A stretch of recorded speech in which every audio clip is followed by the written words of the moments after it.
আজকে আমরা এমন কয়েকটি বাক্য দেখব ইংরেজিতে যেগুলো আমরা ভুল বলি এবং কীভাবে সঠিক বলতে সেগুলো শিখব। চলুন শিখি। প্রথমে I am agree with you, এটি কি ভুল? অবশ্যই ভুল। কেন? কারণ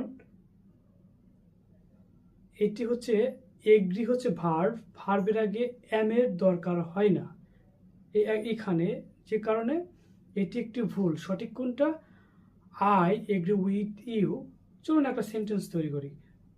I agree with yours opinion. Okay, চলুন আরেকটা শিখি।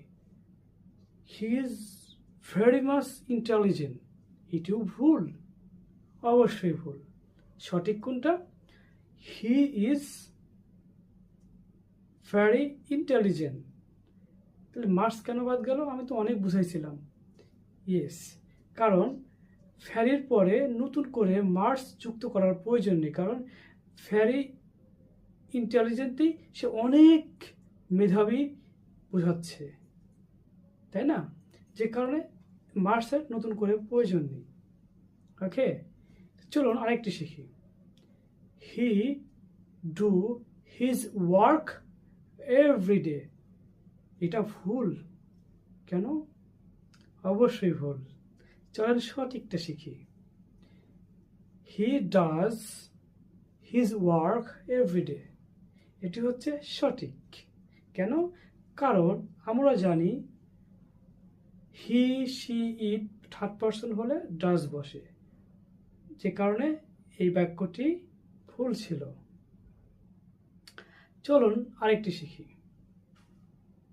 সেটি হলো ওপেন ইয়োর শুজ। এটা ভুল, অবশ্যই ভুল। কেন? সঠিক কোনটা? Take off your shoes. কারণ শুজের সঙ্গে ওপেন হয় না, এটা টেক অফ হয়, যে কারণে এটি ভুল ছিল। চলো আরেকটু শিখি। আই ডিডেন্ট ওয়েন দেয়ার। এটি কি ভুল? অবশ্যই ভুল। কেন ভুল? কারণ এখানে সঠিক কোনটা? আগে চলেন শিখি। সঠিক হলো আই ডিডেন্ট গো দেয়ার। তার মানে আমি সেখানে যাই নাই, তাই না? আচ্ছা, এটা কেন ভুল হলো? কারণ ডিডের পরে ভার্বের বেস ফর্ম হয়। ওকে, যে কারণে এটি ভুল ছিল। আমরা সঠিকটা জেনে গেলাম। চলুন আরেকটা শিখি। হি